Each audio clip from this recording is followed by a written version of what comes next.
I'm Pam, and I would like to welcome you to the Live Authentically show.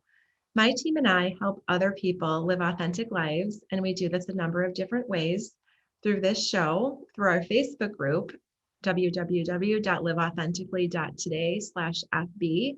And I also have my first book out there, my debut book called SOAR, SOAR. And I believe that through partnering with the universe with an open mind and open spirit, you too can get yourself to a place where you feel like you are soaring through life. So super excited about our show today. Excuse me, I've been I've been chatting all morning, so my voice is just kind of barely hanging on there. So we have an amazing show. Tim Desmond is our guest. Hey, Tim. Hey, nice to see you. Nice to see you too. Thanks so much for being here. So Tim has a super impressive background and does some amazing work in the mindfulness and self-compassion department in a number of different ways. And he's going to tell us all about that today. But first, we're going to ask him the same question that I ask all of, all of my guests. And that is, how do you live authentically every day? Yeah. It's a great prompt. From the time I was in college, I was first introduced to my meditation teacher, Thich Nhat Hahn. So my background, I grew up in Boston with a single alcoholic mother. We were homeless for a while when I was a teenager. I actually only got into college through sports scholarships. Like my grades were really bad. Mm-hmm. And by the time I hit college, I was in a political science class, and I was assigned a book by Thich Nhat Hahn. The book was Peace is Every Step. And what I saw in his teachings on mindfulness and compassion was exactly what was missing from my life. I had, at that moment, just had a tremendous amount of anxiety and anger and distress, grief from a difficult time growing up. And so, as 19-year-olds sometimes do, when they find something that makes sense to them, I just dove in. I'm like, this is what I'm about now. This is all I'm interested in. And after I finished university, I spent most of my 20s, I would spend at least a month, often 3 months out of the year, on retreat with Thich Nhat Hanh, sort of following him around, whether it was at his monastery in France, Plum Village, or when he would kind of tour in the United States or other parts of the world. So today, the practices of Plum Village, the practices of Thich Nhat Hanh, are a huge, have left a huge imprint on me. I mean, especially right now, as we're recording this, my teacher passed away just a few days ago, or actually maybe about 2 weeks ago, maybe now. Oh, wow. In Hue, Vietnam. But that imprint has been a huge part of my life. So, for example, in the Vietnamese Zen tradition, which is where Thich Nhat Hanh comes from, and that's what I've studied, there are the poems called Gathas that is part of every monastic's training. So you wake up in the morning and there's a poem that you say to yourself. The poem for waking up is, waking up this morning, I smile. 24 brand new hours are before me. I vow to live with mindfulness and compassion. And so when Thich Nhat Hanh first became a monastic, the novice training was, here's a book of poems, memorize them, and then say them to yourself. There's a poem for every action that you might do throughout the day. There's a poem for putting on your shoes. There's a poem for putting on your robes. There's a poem for washing your face, turning on the light. There's a poem for every action that you might do. So you memorize them and you just say them to yourself as you're going through your day. And, he translated these poems and adapted them in his book, Present Moment, Wonderful Moment. Oh, I love that. And so a huge amount of practice in the lineage that I come from is really about bringing meditative awareness to all of the actions that we go through throughout the day. Mm-hmm. So, for example, there are a lot of, there are all of these different poems. I'm trying to think of a couple of good examples. When you turn on the water, the turn on the turn on your sink or your shower, the poem is water comes from high in the mountains, water comes from deep in the earth. Miraculously, water comes to me and sustains all life. And so, and then there are some poems that I've kind of made up for myself. Thich Hahn will often encourage people to create a gatha that's meaningful for you. Mm-hmm. So before I drive my car, like if I go up and I'm going to drive my son to school, in my mind, I say, rabbits are fast, turtles are slow. I vow with all beings to be completely still. And that sort of puts me in a mind frame of not rushing as I'm starting to, drive across town. Mm-hmm. So I think that type of awareness of trying to be intentional about how do I want to open my computer? How do I want to take a sip of water? Mm-hmm. And trying to have ways to remind myself to engage with life in the way that I want to. That's kind of like my deepest intention. Yeah, I love that. I love that. And I've on my own journey have incorporated mindfulness in a really intentional way. And it really does enrich and it deepens life experiences, even the most simple, the most basic life experiences that we, and I say this with no judgment, but like take for granted, right? I know I went through many years of my life, just not really just thinking at a really deep level about everything that is around us and all of the efforts on the part of so many people that went into delivering this moment in front of you right now. Like, for example, grocery shopping, I'm sure, I know I used to just run to the grocery store without even thinking about it and thinking, oh, this is kind of a nuisance. This is an errand, whatever. And, really is a gift, to be able to do that, to have that experience. And the efforts on the part of so many people went into being able to bring, groceries home to your house, right? I mean, from the farmers who grew the groceries to the transport people involved and the people who stock the shelves at the store. I mean, you obviously get the idea to, bringing them home. It really is, kind of a miraculous process. And we can bring that depth to every single experience that we have throughout the day just by really deeply appreciating what we have in front of us. Yeah. So that's a lot of my training. Mm-hmm. I love it. I love it. So tell me a little bit about your training. Like, who do you work with? Who is your target audience? What types of things, what does your framework of your training look like? Okay. Yeah. So when I was saying that, I meant like my personal training for the work that I'm doing in the world right now.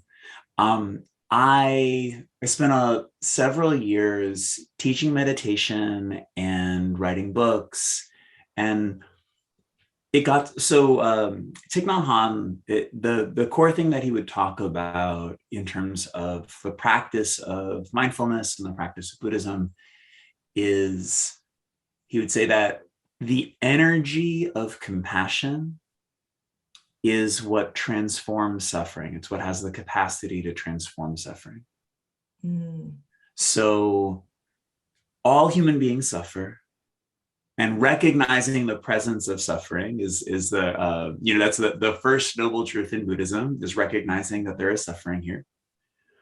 And then he says, like, the synopsis of our training is that the energy that can transform suffering is compassion. And so for a lot of years, I was teaching people mindfulness and self-compassion and writing books about it and spreading it that way.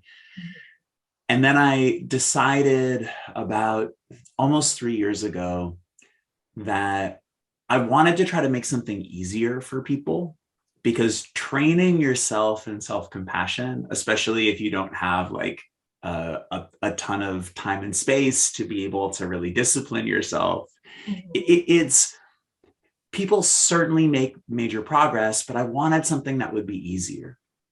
So I created this service called Peer Collective that basically provides empathy and compassion, sort of an abundant amount of empathy and compassion for anyone who's in need, in the form of online peer counseling. Oh, okay. So this is the thing that I'm the most excited about right now. So one thing that Thich Nhat Hanh would say is that whenever you're that compassion is this energy that can make life beautiful. And that compassion can come from yourself or it can come from another person. And it doesn't matter where it comes from. Like receiving compassion is an energy that can make life beautiful. So then the question for me was, I know that there are a lot of people out in the world who have strong compassion, who have the ability to sort of be present with someone in whatever they're going through and to be able to bring empathy and compassion and support. And I know that there are a lot of people who are come from all walks of life. Like they're not necessarily all, licensed behavioral health workers, but that they're just compassionate people. So then the question was, well, what if we could find a way to identify people who are particularly talented in that way, and then just make them available online to do what they love doing, which is providing support. And so that's what Peer Collective is. Okay. I love it. Yeah. So the idea, so for me, the biggest part of this idea is that right now, like the I would say like the standard or traditional, or we could say like the medical model of mental health. Now, I'm a licensed therapist. I'm a professor of clinical psychology. I'm actually a distinguished faculty scholar in counseling psychology at Antioch University. And so I'm not kind of critiquing the mental health field as an outsider. I'm like very much an insider.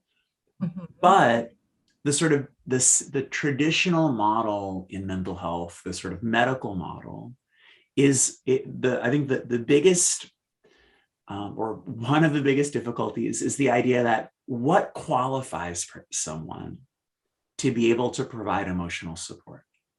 And traditionally, the idea is that what qualifies someone is academic training, right? If you've written a dissertation, or you've passed enough exams, then you should be able to provide really effective compassion. And I think that we know that that's not true. That like some mental health professionals are fantastically compassionate people, and some aren't. And just saying that having completed academic coursework qualifies you to be able to support someone for it, even in the sort of outcome research, it doesn't actually hold up. And I think this is true for, I think that probably a lot of people who are listening to your podcast are coaches or people who are, providing support outside of the standard mental health system. And I feel like can relate to this. So our idea at Peer Collective is that what should qualify someone to provide emotional support is compassion. But a very specific way of thinking about compassion, which is the way that Thich Nhat Hanh talks about compassion. So this idea, Thich Nhat Hanh would say that compassion is both the intention to transform suffering and the capacity or the skillfulness to be able to transform suffering. And so it's a skill set. instead of like compassion, a lot of people think of compassion as just sort of a warm feeling, and that's part of it. But it's more than that. It's also like the ability to be present, the ability, to the sort of like discernment and wisdom and those sorts of qualities. So yeah, that's sort of the core idea of Peer Collective, and the way that we do that, the way that we find that in people is when someone wants to be a peer counselor on Peer Collective, we give them these simulated exchanges or like simulated encounters with people who are in a lot of distress, like really, really challenging moments that you might face as a peer counselor. Mm-hmm. And then we get video recordings of their responses. Oh, okay. And then what we do is evaluate. So they have 7 different simulated encounters with a huge variety of situations. And the only people that are invited onto the platform are ones that get an excellent score on all 7. Okay. And it ends up being just like 3 or 4% of the people who apply. So it's actually like a pretty challenging thing to be able to do. But what we're looking for is someone who can, in the face of someone in a lot of distress, and it might be that they're acting out like sort of aggressively toward you, or it might be that they're kind of shirking their own responsibility, or it might be that they're withdrawing and don't want to talk to you. And in all of those situations, can you be open and warm and put yourself in their shoes to create a feeling of alliance? And that's so for me, that's like the type of intelligence that I think is just really underappreciated. And it's what we need to do to be able to provide compassion for ourselves and to provide compassion for others. So I just said a lot. I'm just curious, like where you're like, I'd love to hear sort of your thoughts or Yeah, no, I love this. I love that you've created this meeting place for, for people who can provide compassion and support to others who need it. And so I'm curious, like, what does this look like? Let's just say, can you walk me through the process? Let's say I'm someone in need of compassion. Like I have an emotional need in this moment and really just need to be connected to somebody who can provide the support ASAP. So do I go to your website? Like, how does this, can you walk me through that and let me know? Do I get to meet my, the person I'm Peer counselor, face, like through a Zoom like this? Is it just a chat? Is it not just, but is it a chat box type of setup? How does this work? Yeah, so you go to peercollective.com and you answer a couple of questions about yourself and a couple of questions about the type of person that you think would best be able to help you. So it might be like, for what I want to talk about, I really want to talk to someone whose gender is this, someone who has these experiences, someone that I can relate to in this way. And then, so after you answer those questions, you can then look through profiles of our peer counselors. And decide and kind of see their availability. And some might be available right now, and some might be available tomorrow. We only show for people who are showing up for the first time, we only show people who are available in the next 3 days, because we feel like what we found is that about 90% of people who are coming, they want to talk to someone, within 2 to 3 days, often sooner. So you come and you read the profiles, and our peer counselors talk about both their approach to providing emotional support and their own lives, like what they've, what challenges have they overcome. So you can kind of get a sense of, do I feel like this person's going to get me? And then you have a free trial session. So you can book for free, and have when you're signing up, you can choose call my mobile, or you can choose a video link. And so video link is through Zoom, and call my mobile, we do a call forwarding service for privacy. So if you chose Zoom, then yeah, you'd get a link and be able to talk to somebody through Zoom. If you chose call my mobile, you'd get a text a half hour before your time and say you'll expect a call from this number. Mm-hmm. And then they would call. Some people like just audio, and some people prefer video. Mm-hmm. So, and then at the end of every session, you're asked, did this session focus on what was most important to you? And was this session useful? And what we found, we've been up for about a year, just sort of like working, and we've worked with several thousand people. Mm-hmm. And more than 99% of the sessions that we've offered have been rated as very useful or extremely useful. Wow, it's fantastic. And I feel like, and that's, having worked in the community mental health world for a long time, that's much better responses than you would normally expect in an outpatient therapy clinic.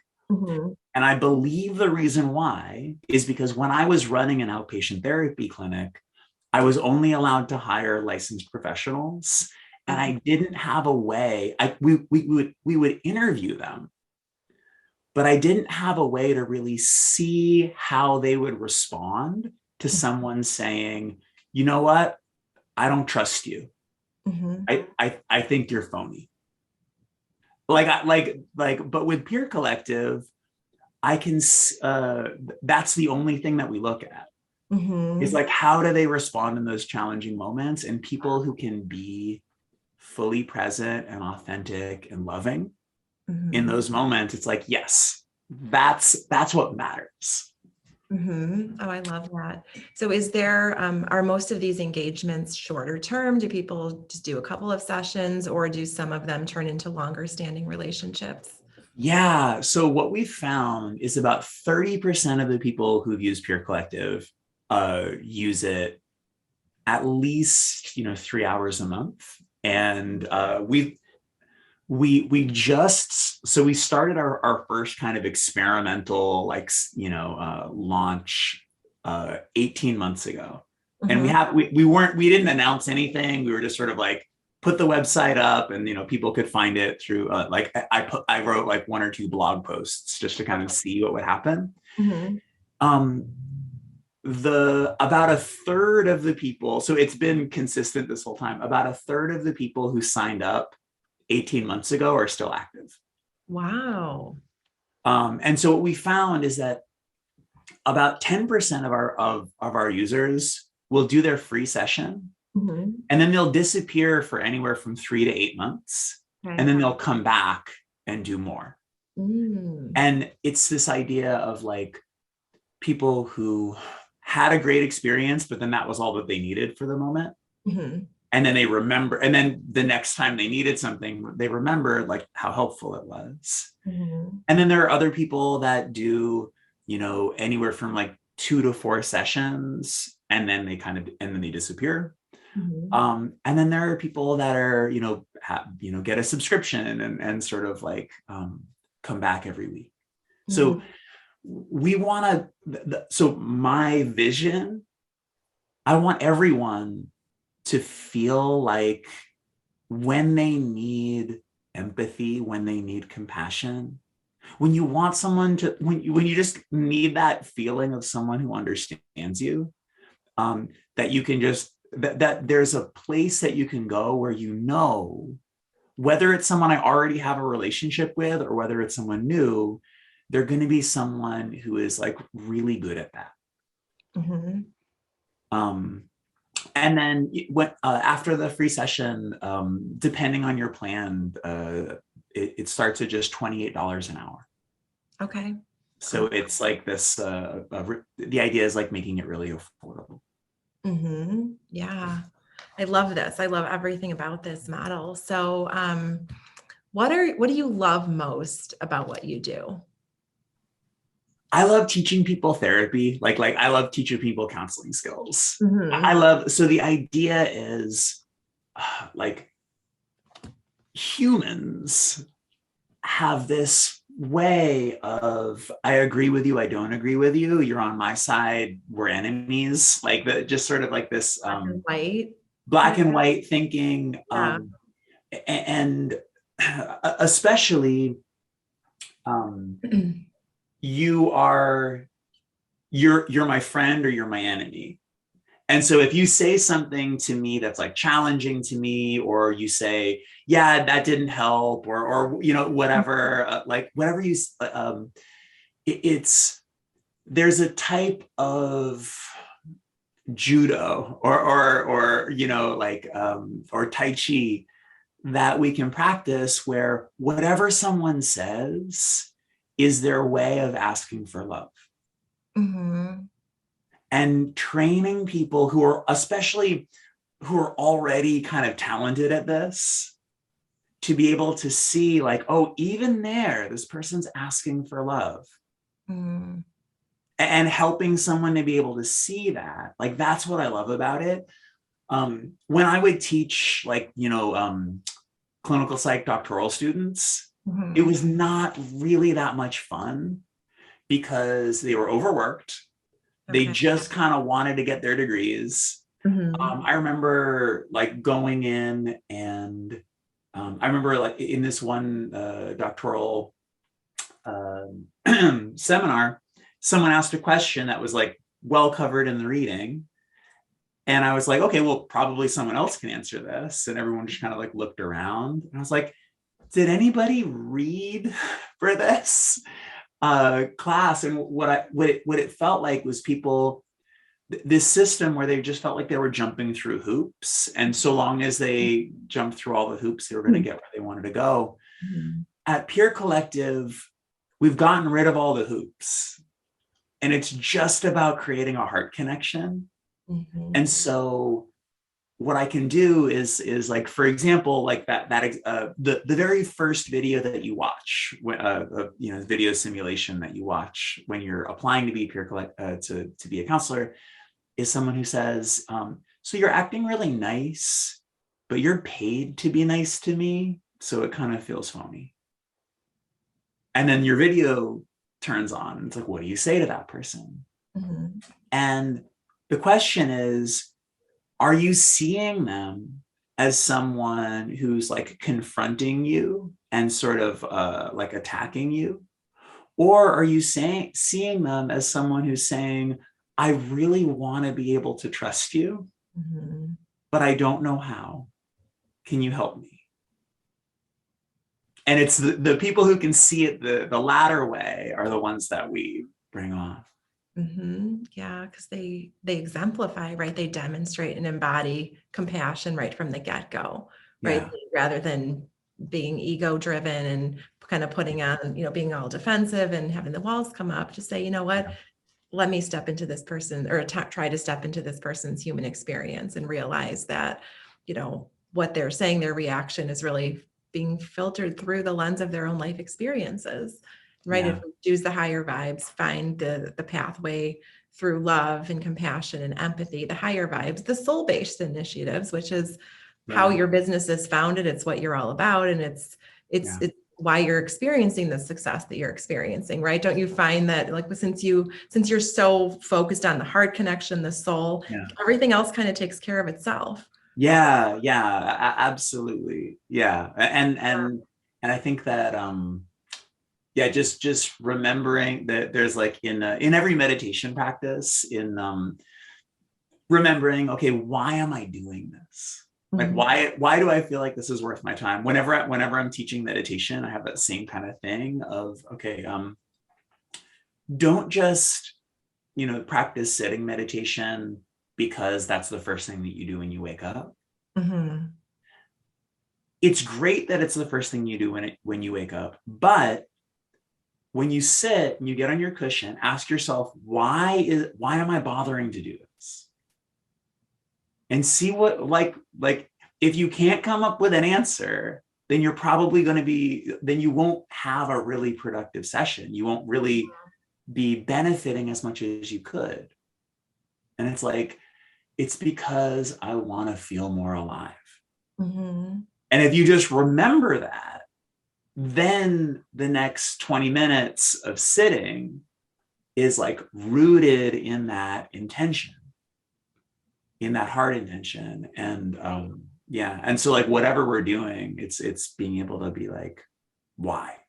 Mm-hmm. Yeah, identifying that deep-seated why. And you've used a variation of really the $1 million word, in my opinion, is feel, right? Feeling is really like, if we can hook into the feeling in whatever we're doing in life, whether it's choosing whether or not we meditate or losing weight, for example, it never really is about the number on the scale or the number on, the pair of jeans that you buy. It's really about the feeling, right? You want to feel energized and awake and alive and excited about life and all of that. So if you can, if we can hook into the feeling in everything that we do, how we treat ourselves, how we treat other people, then that's really where the magic is in life. Yeah. Yeah, totally. So awesome. Well, we're just about wrapped up here for today, but I wanted to give you just a couple of minutes to talk about anything you'd like to talk about as we wrap up here, whether you'd like to talk a little bit more about your business or where you're headed next, and let people know where they can get in contact with you. I know you said your website over during the show, but let's give you another chance to say your contact information. Sure. I mean, if you can check out any of my books, just from your local bookseller or wherever you want, just looking up Tim Desmond, and you can find Self-Compassion in Psychotherapy, which is a therapy textbook, the Self-Compassion Skills Workbook, or How to Stay Human in an Effed Up World, which is a sort of general psychology book. But really all my energy right now is going into Pure Collective. And I really encourage anybody to try out the experience and to see what it's like to be able to just reach out and get support and empathy kind of whenever you need it. I love that. I love it. Well, thank you so much for the amazing work you're doing in the world. Great. And for being here on my show. It's been such an honor to have you on my show and to hear about everything that you're doing. And thank you to our viewers and listeners. I appreciate you being here. As you know by now, I believe that time is a choice, and I'm grateful that you were here to listen to everything that Tim had to share with us today. So thank you again. Thank you. Thank you so much. And yeah, we'll look forward to keeping in touch, and we'll be happy to share this info with people I come across. But I really do. I believe in this. I think it's such a brilliant model for delivering emotional support to people when they need it. So thank you again, and we'll see everyone soon. Bye. Bye.